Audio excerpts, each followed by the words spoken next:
الحمد لله نحمده ونستعينه ونستغفره ونعوذ بالله من شرور أنفسنا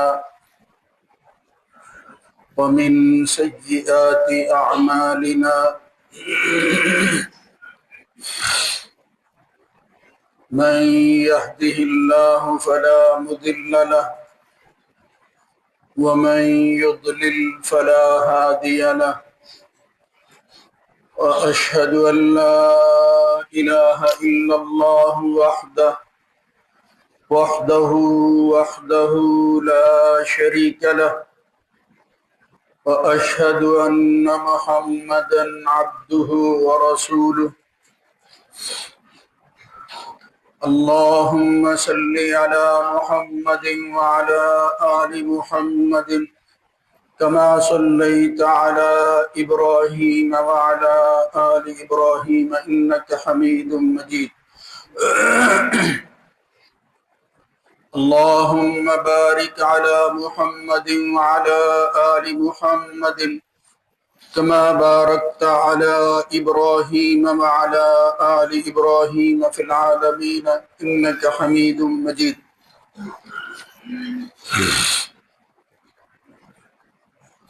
أما بعد فإن خير الحديث كتاب الله وخير الهدى هدى محمد صلى الله عليه وآله وسلم وشر الأمور محدثاتها وكل محدثة بدعة وكل بدعة ضلالة وكل ضلالة في النار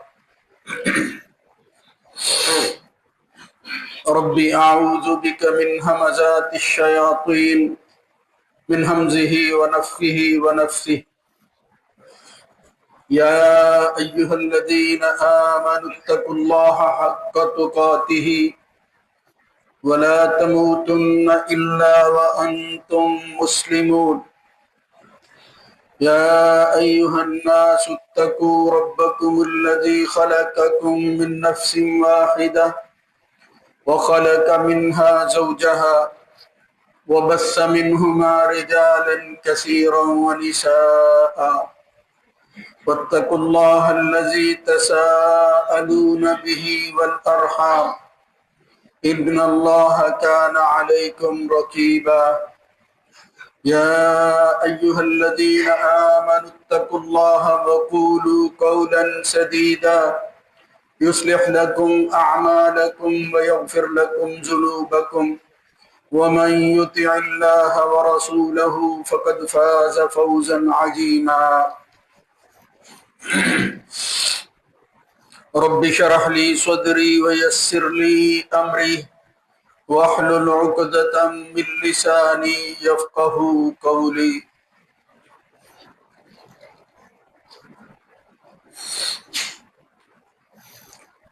فإذا نفخ في الصور فلا أنساب بينهم يومئذ ولا يتساءلون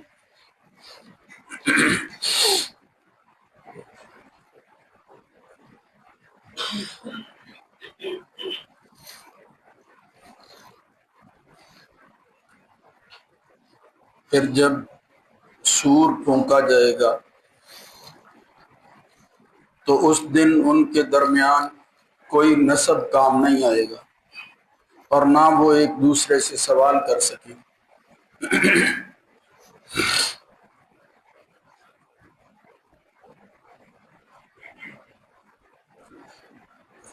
اللہ رب العزت کی حمد و ثنا کے بعد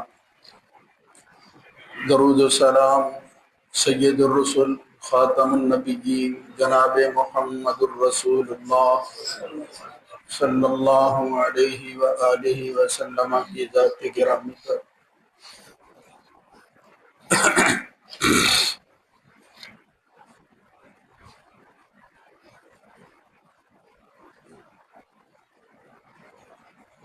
انسانوں کی دنیا میں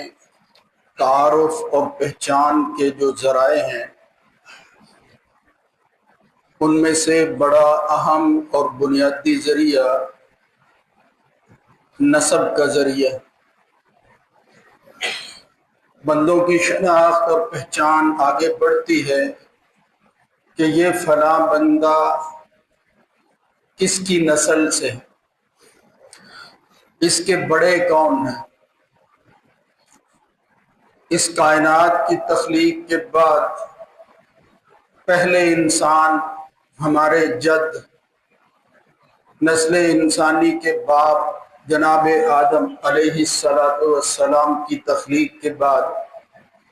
اللہ رب العزت نے ان کی اولاد کا سلسلہ آگے بڑھایا اور نسب کا آغاز ہوا۔ وَاتْلُ عَلَيْهِمْ نَبَأَ ابْنَيْ آدَمَ بِالْحَقِّ،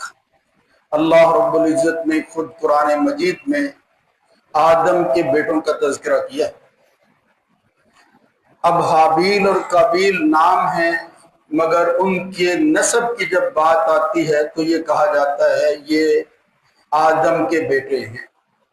براہ راست۔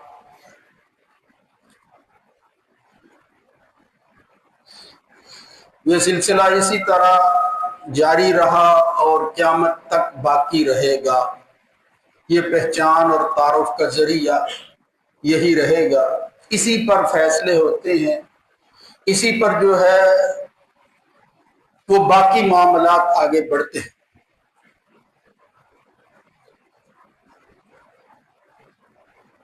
دنیا میں کچھ ایسے نسب ہوتے ہیں جو اپنی شناخت جو ان کے ہاں موجود ہوتی ہے اس کو باقی رکھتے ہیں، اور ایسے آثار چھوڑ جاتے ہیں کہ لوگ پھر اس نسبت کی وجہ سے ان کو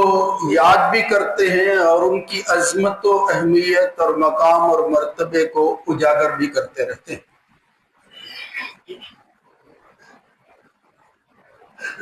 اللہ رب العزت نے آدم کی تخلیق کے ساتھ ہی جب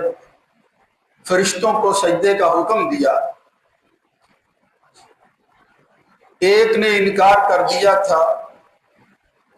مگر باقیوں نے مان لیا، تو اس وقت اللہ تعالیٰ نے یہ بات کہی تھی کہ اس آدم کی نسل پر جو تم اعتراض کر رہے ہو تم اپنے علم کی بنیاد پر کر رہے ہو، ورنہ ان میں ایسے لوگ پیدا کروں گا کہ جو نشانیاں بن جائیں گی، اور تمہارے علم کے مطابق تمہارا اعتراض اپنی جگہ، مگر میں اپنے علم کی بنیاد پر تمہیں بتانا چاہتا ہوں کہ رجال اللہ تلہیہم تجارت ولا بیع عن ذکر اللہ، ایسے لوگ بھی موجود ہوں گے، وہ مردان کار اس جہان میں آئیں گے جو اپنی شناخت باقی چھوڑ جائیں۔ کبھی اولاد کی وجہ سے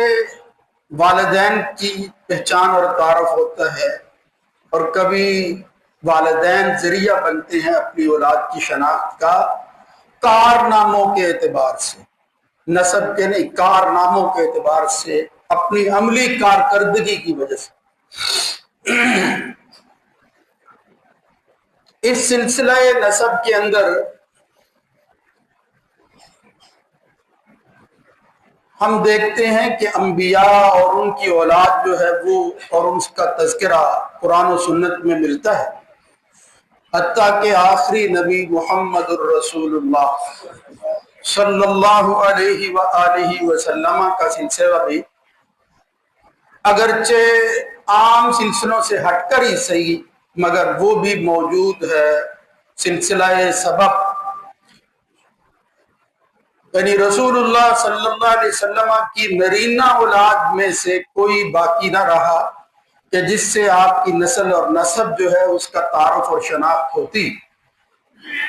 بلکہ رسول اللہ صلی اللہ علیہ وسلم کی ایک اکلوتی بیٹی باقی رہی، اس سے پھر جو آگے نسل بڑی ہے جو چلی ہے اس کی بنیاد پر ہی محمد الرسول اللہ صلی اللہ علیہ وسلم کی آل اور نسب کو پہچانا جاتا ہے۔ پھر رسول اللہ صلی اللہ علیہ وسلم نے بعض لوگوں کو جو اپنے قریبی تھے ان کو بھی ساتھ شامل کر لیا، اور آل رسول اہل بیت کے لفظ کے ساتھ ان لوگوں کی پہچان اور تعارف ہو گیا، مگر محمد الرسول اللہ صلی اللہ علیہ وسلم نے بڑے اہم مقامات پر یہ بات سمجھائی کہ ایک اللہ کا قانون ہے، خواہ میرا نسب سب سے اعلیٰ کیوں نہیں ہے مگر وہ بھی قانون الہی کو توڑنے کا ذریعہ نہیں بنے گا۔ یہ نہیں ہو سکتا کہ صرف نسب کی وجہ سے اللہ اپنا قانون ہی توڑ دے، ایسا نہیں ہوگا۔ سنت الہیہ اپنی جگہ پر موجود رہے گی، یہ تعارف اور شناخت جو ہے وہ بھی باقی رہے گی، مگر نتیجہ کے طور پر کامیابی کی شکل میں کوئی چیز اگر حاصل ہونے والی ہے تو وہ تمہارے کیے ہوئے اعمال کے نتیجہ میں ہوگی۔ اللہ کے ہاں چیزیں قابل قبول ہوں گی تو مفید ہوں گی، اگر وہ رد کر دی گئی تو پھر یہ نسب کسی کے کام نہیں آئے گا۔ بالخصوص اخروی زندگی کے حوالہ سے محمد الرسول اللہ صلی اللہ علیہ وسلم نے نام لے لے کر کہا، اے میری بیٹی، اے میری پھپھی، لا اغنی عنک من اللہ شیئا، کچھ ایسے وقت لمحات آ جائیں گے میں تمہارے لیے کچھ نہیں کر پاؤں گا، میں محمد صلی اللہ علیہ وسلم بھی کچھ نہیں کر پاؤں گا، فیصلہ اللہ کا ہونا ہے۔ بنیاد یہی ہے جو میں نے عرض کی ہے، اور وہ بنیاد کیا ہے کہ تمہارے ہاں ایمان کس لیول کا ہے، تم نے اللہ کو کیسے پہچانا ہے، میرے ذریعے بھی تم اللہ تک پہنچ سکے ہو یا نہیں پہنچ سکے۔ اگر اللہ تک نہیں پہنچ سکے تو راستہ درمیان میں رہ گیا ہے۔ اصل چیز، اصل منزل وہ معرفت الہی، اللہ تعالی کی پہچان، اس کا قرب، اس تک پہنچنے کی وہ سیڑھی ہے کہ جو تمہیں منزل تک پہنچائے۔ یہ ایمان کہلاتا ہے، اسی کو اسلام جو ہے وہ کہتے ہیں۔ لہذا اب نبی کریم صلی اللہ علیہ وسلم کی آل اور اہل کو پہچاننا ہو تو پھر شرط اول یہ ہے کہ وہ ایمان والے ہیں یا نہیں۔ اگر ایمان ہے تو وہ آل رسول اور اہل بیت رسول میں شامل ہیں۔ ایمان سے محروم رہے، خواہ کتنا ہی قریبی رشتہ خونی کیوں نہیں ہے، مگر وہ نسب اور خون کا رشتہ ان کے کسی کام نہیں آئے۔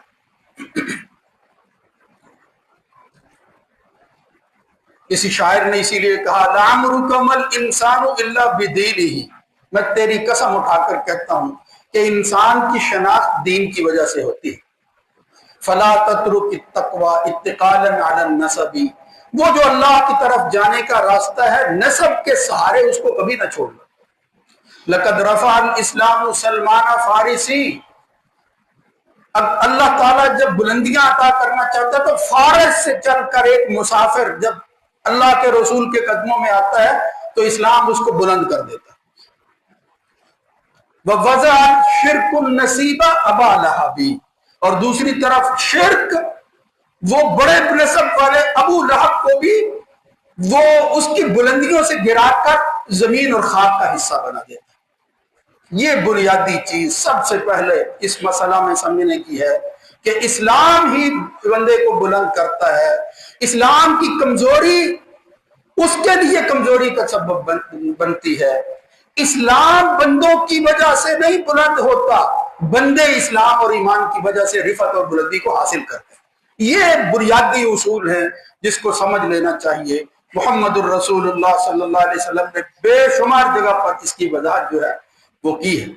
لیکن اس کے باوجود جہاں ایمان والوں کا نسب ان کے کام آئے گا، یہ قرآن مجید کی آیت جو میں نے پڑھی سورہ مومنون کی، اس میں فرمایا کہ اس صرف نسب کی وجہ سے کوئی شخص سمجھ لے کہ مجھے اسلام اور ایمان کی ضرورت نہیں ہے، میں خاندانی طور پر اتنا بلند ہوں لہذا میرے لیے یہی کافی ہے، تو فَإِذَا نُفِخَ فِي الصُّورِ، جب قبروں سے اٹھا کر سور تمہیں جو ہے وہ لے جائے گا ایک ایسے مقام پر کٹہرے میں، فَلَا أَنْصَابَ بَيْنَهُمْ يَوْمَئِذٍ وَلَا يَتَسَاءَلُونَ، تمہیں صرف بلایا جائے گا مگر اس بلاوے کی بنیاد پر فیصلہ نہیں ہوگا، فیصلہ ایمان اور اسلام کی بنیاد پر ہوگا۔ کوئی نسب کسی کے کام نہیں آئے گا، کوئی ایک دوسرے سے سوال نہیں کر سکے گا کہ میرا کچھ کر لو، ہرگز ایسا نہیں ہوگا۔ اس لیے یہ بنیادی بات سمجھنی چاہیے۔ پھر اس کے بعد جو ہے جو وصف اور خوبی جو مقام اور مرتبہ اسی وحی کی زبان سے محمد الرسول اللہ صلی اللہ علیہ وسلم نے عطا کیا ہو، اس کی بھی نفی نہیں ہونی چاہیے۔ افراد اور تفرید سے پاک ہو کر نسب نہیں ہونا چاہیے سواد کے ساتھ، یعنی آدمی دشمن اہل بیت ہو، دشمن آل رسول ہو، ایک انتہا ہے، وہ بھی کامیابی کا راستہ نہیں ہے، اس سے بھی ایمان جو ہے اس کا ضیاع ہوتا ہے۔ اور دوسری طرف آل رسول اور آل اہل بیت کو بنیاد بنا کر ایمان سے جو ہے وہ بے فکر ہو جانا اور اس کی پرواہ نہ کرنا، نام آل رسول کا لیا جائے مگر اس رسول کے لیے کچھ نہ کیا جائے، وہ اطاعت رسول، وہ احکام رسول جو ہے ان کو پسے کچھ ڈال دیا جائے، یہ بھی ناکامی کا راستہ ہے۔ اب متوسط راستہ کیا ہے، صحیح منہج کیا ہے جس پر ہمیں چلنا ہے، اس حوالے سے اس افراد تفرید سے بچ کر ہم نہ نسب کو یعنی نہ ہی ناسبی بننا ہے نہ ہی رافضی بننا ہے، یہ انتہائیں ہیں، خارجیت، ناسبیت، رافضیت، یہ سب انتہاؤں کے نام ہیں۔ متوسط راستہ وہ کیا ہے کہ محمد الرسول اللہ صلی اللہ علیہ وسلم کو اللہ تعالیٰ نے خاص وصف عطا کیا ہے، جس طرح یہ رشتے اور نسب کے اعتبار سے حضور کا جو ہے وہ سلسلہ آگے بڑھا اور بیٹی کی اولاد جو ہے وہ آل رسول میں بالخصوص شامل ہوئی، بالکل اسی طرح اللہ رب العزت ایک خاص منصب کے ساتھ، خاص وصف کے ساتھ اس آل رسول کو وہ نوازے گا اور ان کو جو ہے وہ عظمتیں اور بلندیاں عطا فرمائے گا۔ محمد الرسول اللہ صلی اللہ علیہ وسلم نے ان کے جو مقام اور مرتبے بیان کیے ہیں وہ ہمارے ایمان کا حصہ ہے۔ رسول اللہ صلی اللہ علیہ وسلم نے فرمایا والذی نفسی بیدہ لا یبغضنا رجلا احد، کوئی ایسا شخص نہیں ہوگا، لا یبغضنا اہل بیت رجل ادخلہ اللہ الا ادخلہ اللہ النار، ہم اہل بیت کے ساتھ کوئی شخص اگر بغض رکھے گا، بغض رسول کے ساتھ وہ خود کو مومن کہے گا تو اس کا ایمان بالکل کام نہیں آئے گا، اللہ تعالیٰ اس کو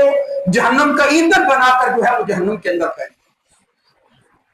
اہل بیت سے محبت کرنا ایمان کا تقاضا ہے، بغض رکھنا ایمان کی نفی۔ کیوں؟ یہ بات اگر صرف شخصیات تک ہوتی غیر نبیوں کی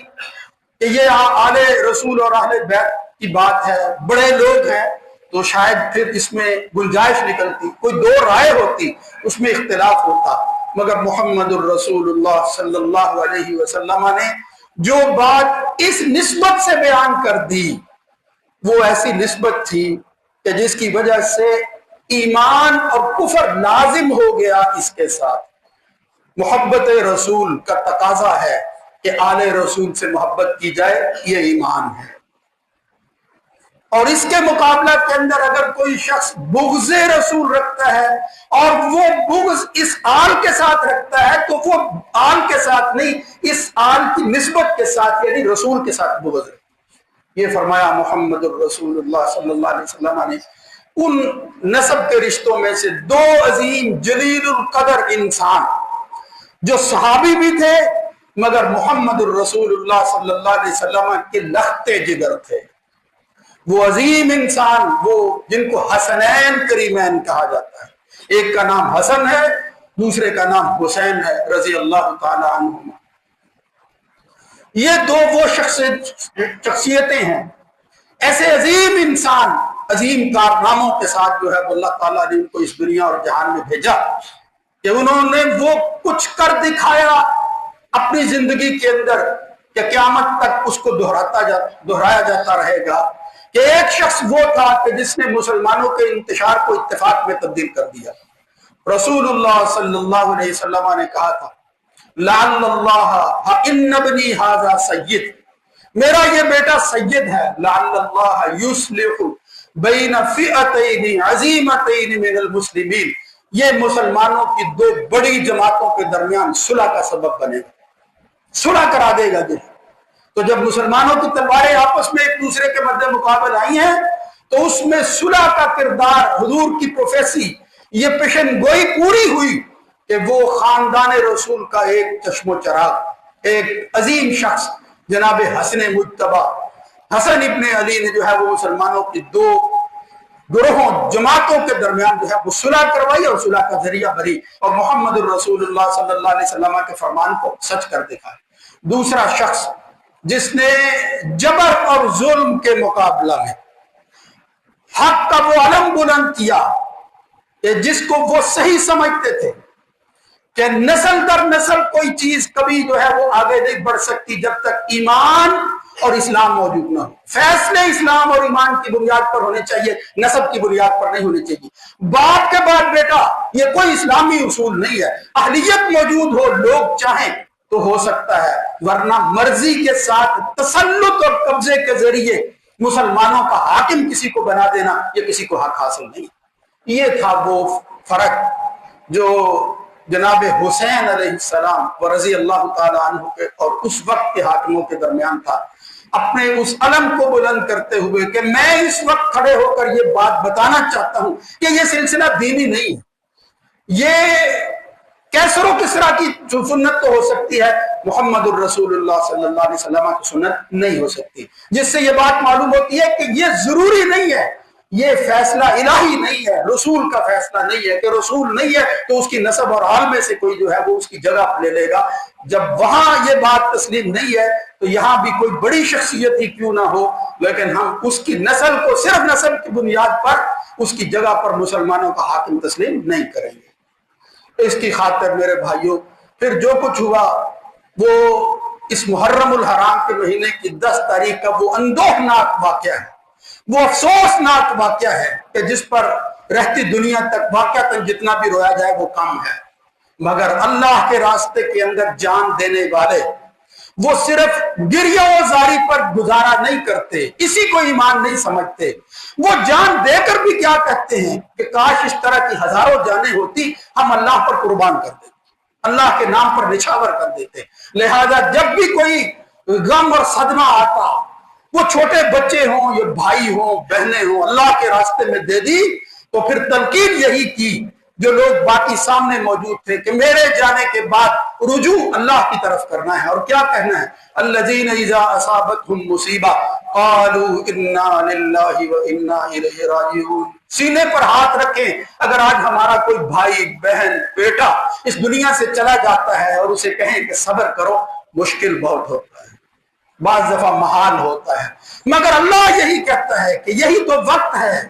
کہ تم یہ سب کچھ میری خاطر کر رہے ہو یا اپنی خواہش کی وجہ سے کر رہے ہو۔ تو وہ حضرت حسین رضی اللہ تعالیٰ عنہ کی عظیم قربانی وہ کیا یاد دلاتی ہے کہ سب کچھ دے کر بھی اگر اللہ اس کو قبول کر لے تو بڑی بات ہے، اگر نہ اللہ قبول کرے تو ہمارے لیے اس کے سامنے کوئی زور نہیں ہے کہ ہم اس کو منوا سکیں۔ انا للہ وانا الیہ راجعون، یہی پڑھنا چاہیے۔ محمد الرسول اللہ صلی اللہ علیہ وسلم میں جزا فضا وہ ایسی حالت کا پیدا کر لینا جو اس صبر کے منافی ہو، اس انا للہ وانا الیہ راجعون کے منافی ہو، اس کو اختیار کرنا یہ ہرگز ایمان نہیں، ہرگز اسلام نہیں۔ یہی تلقین کرتے رہے سب انبیاء، محمد الرسول اللہ صلی اللہ علیہ وسلم اور اس کے ماننے والے۔ اب اس کے ماننے والوں کے ایمان کا تقاضا یہ ہے کہ اس بات کو بھی اسی طرح لیا جائے جس طرح ان کی شان اور عظمت کو لیا جاتا ہے۔ بس اس میں سے چند چیزیں جو اس آل رسول اور بالخصوص ان حسنین کریمین کے حوالے سے محمد الرسول اللہ صلی اللہ علیہ وسلم نے فرمائی، وہ اب ہمارے ذخیرہ حدیث کا حصہ ہے، اور اس میں اللہ کے رسول صلی اللہ علیہ وسلم نے جو بات خاص طور پر بیان فرمائی وہ کیا تھی؟ منبر رسول پر اللہ کا رسول کھڑا ہے، آپ اندازہ کریں کسی کی فضیلت اس سے بڑھ کر اور کیا ہو سکتی ہے؟ دیکھا کہ 2 بچے ہیں مسجد کے اندر آ رہے ہیں، کبھی آتے ہوئے گرتے ہیں، کبھی سنبھلتے ہیں پھر اٹھ جاتے ہیں، یمشیانی و یعصرانی۔ اب وہ بچے کون ہیں جو آتے ہوئے گر رہے ہیں کبھی اٹھ رہے ہیں کہ اللہ کا رسول اپنا منبر چھوڑ کر ان کو پکڑنے کے لیے آگے بڑھ جاتا ہے۔ رسول اللہ صلی اللہ علیہ وسلم نے منبر چھوڑ دیا، خطبہ دے رہے تھے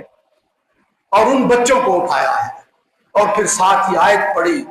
کہ اللہ تعالیٰ نے یہ محبت کیا رکھی ہوئی ہے۔ فطری بات ہے، میں رسول بھی ہوں لیکن فطرت سے خالی نہیں۔ اقرا ابن حابس نے جب دیکھا کہ یہ تو بچوں کے ساتھ محبت کرنے والا